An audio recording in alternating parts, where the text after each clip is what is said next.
Alrighty, so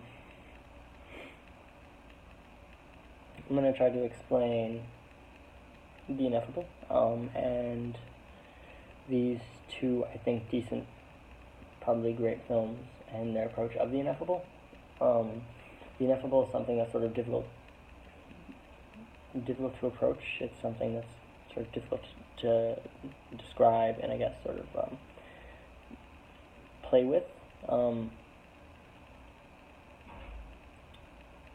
The two featured films, Night and Fog and Black Rain, feature two very terrible times in human history, both of which happened during World War II. And the basic sort of idea of these events occurring and what was done is the horrible and difficult and incomprehensible, the ineffable part of this all.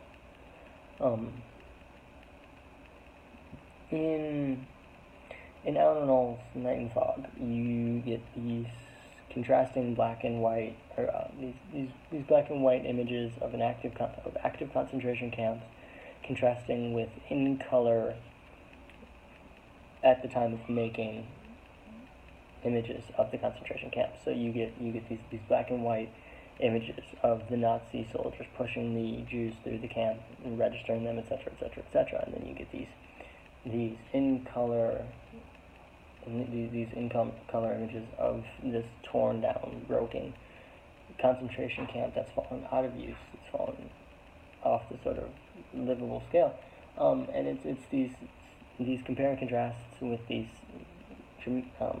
sad, somber tones to sort of elicit this emotive response from the viewer that sort of cements this thing as something that was so terrible and so tragic that we can't really begin to comprehend what happened here, what became of these places, what happened here, and how these things played out the way that they did.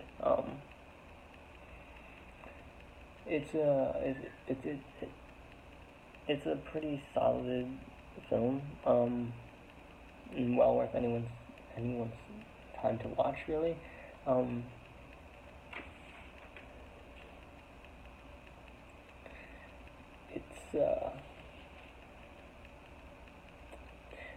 It's kind of difficult. The second film being Black Rain, directed by Shohei Imamura, creates a different sort of image, as opposed to these kind of in-the-moment images of concentration camp. Shohei creates this image of life after the nuke was dropped in Hiroshima.